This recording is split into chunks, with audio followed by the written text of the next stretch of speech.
When I was getting in shape for a photo shoot years ago, my biggest obstacles weren't the intense workouts. It was actually something I was very familiar with, my love for junk food. Before you judge me, I have to say this: junk food had been a constant in my life. It kept my energy up at work with snacks. It was my comfort during stressful times. That's why, during that tough training period, the cravings were so strong. Every time I felt stressed or tired, I reached for junk food. I kept telling myself, I'll cut down tomorrow, but tomorrow never came. Habits shape your life, with good ones leading to success, bad ones holding you back. When you call them bad habits, I think you already know what they are. Bad habits waste your time, harm your health, and make life harder. Somehow, they become a part of you and are hard to break. Today, we will dive into how to actually break the habits you can't seem to change.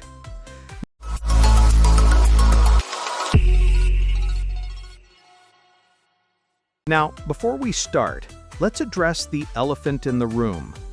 Why is it so hard to break a bad habit?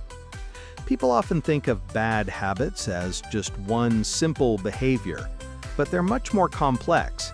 Habits are built from thousands of cycles: trigger, behavior, reward. Each trigger leads to a behavior which is reinforced by a reward. Over time, this cycle becomes ingrained in your brain, and it takes more than just willpower to change it. But viewing habits as a cycle can actually help you break them, and here are some steps to do so. Step 1. Knowing your bad habit. As simple as it may sound, knowing your bad habit is the first step to breaking free. And by knowing, I mean truly becoming aware of when and why it happens. Take me as an example.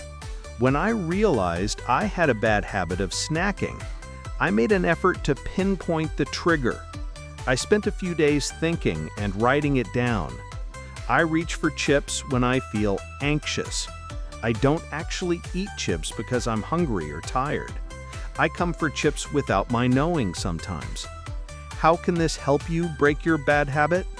This awareness stage is crucial because once you understand why it's happening, your brain can start rewiring itself for better choices. It could make you realize how silly the habit is, and you'll stop automatically. Or the next time you're reaching for those chips, you can ask yourself, am I really hungry? Is this really what I need right now? By fully understanding the cause of your habit, you give yourself the power to change it on your terms.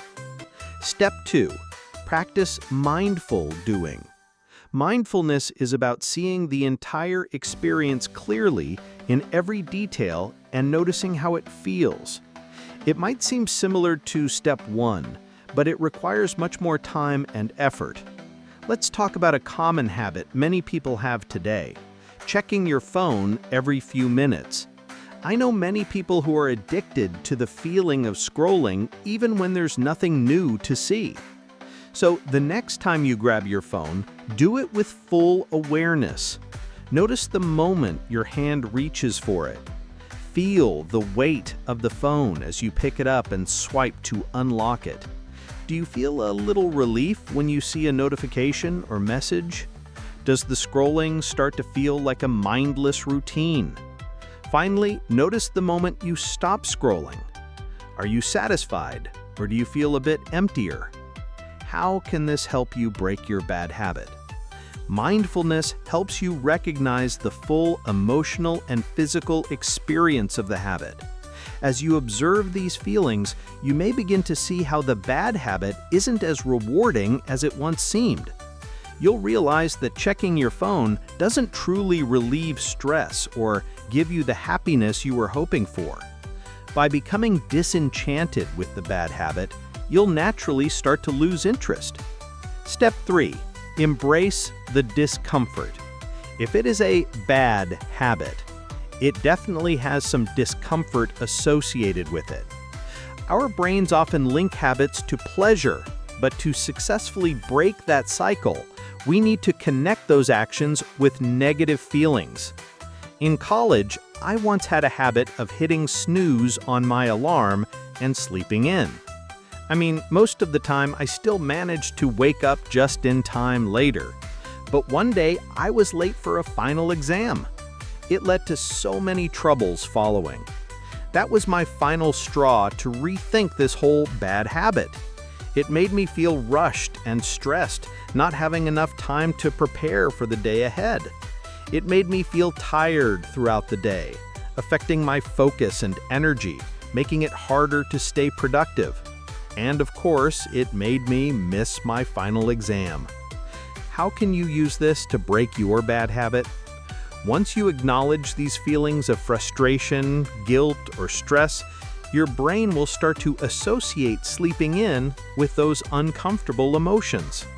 Trust me, the next time you think about snoozing your alarm, you'll remember how not to do it instead. Step 4. Use tools. In today's tech-driven world, it's hard to ignore the power of technology. Why struggle to break a habit on your own when there are tools that can help?